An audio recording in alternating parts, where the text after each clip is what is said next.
آپ غور کر لیں، کبھی بھی آپ اپنی موت کو میجر نہیں کر سکیں گے، چاہے آپ جس قسم کے بھی حالات میں ہوں. لوگوں نے قبروں کے اندر بیٹھ کے مراقبے کیے ہیں لیکن فیل نہیں کر سکتے.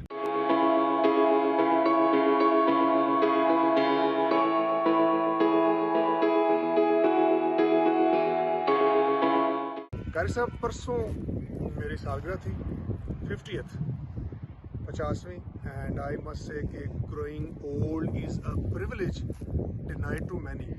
یعنی اللہ کا شکر ہے کہ اللہ نے مجھے اتنی مہلت آزمائش دی،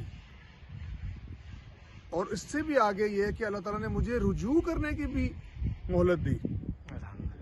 اور اللہ تعالیٰ قرآن پاک میں مینشن کرتے ہیں کہ کیا ہم نے تمہیں اتنی عمر نہ دی تھی کہ تم اچھی طرح سوچ سمجھ لو. بالکل. تو یہ آپ پہ اور ایکسٹرا ذمہ داری بڑھ جاتی ہے آپ پہ جو آپ کو عمر کی مہلت ملتی جاتی ہے. اور اس کے علاوہ کل میں ابو سے یہ ذکر کر رہا تھا کہ above it is already 50 and پتہ بھی نہیں چلیا. تو ابو کہتے ہیں کہ پرسوں میری 78th برتھ ڈے تھی اور مینوں بھی پتہ نہیں چلیا، لگتا ہے کل کی بات ہے. تو میرے استاد محترم کہتے ہیں کہ پتہ چلنا بھی نہیں.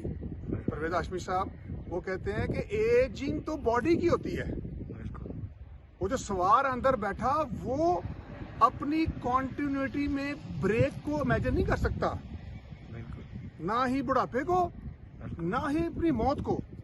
آپ غور کر لیں، کبھی بھی آپ اپنی موت کو میجر نہیں کر سکیں گے، چاہے آپ جس قسم کے بھی حالات میں ہوں. لوگوں نے قبروں کے اندر بیٹھ کے مراقبے کیے ہیں لیکن فیل نہیں کر سکتے، کیونکہ آپ کی اصل شخصیت کو موت ہے ہی نہیں، نہ وہ ایجنگ کرتا ہے.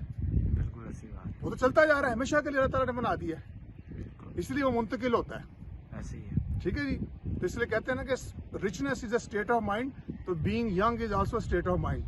ٹھیک ہے جی. Thank you very much.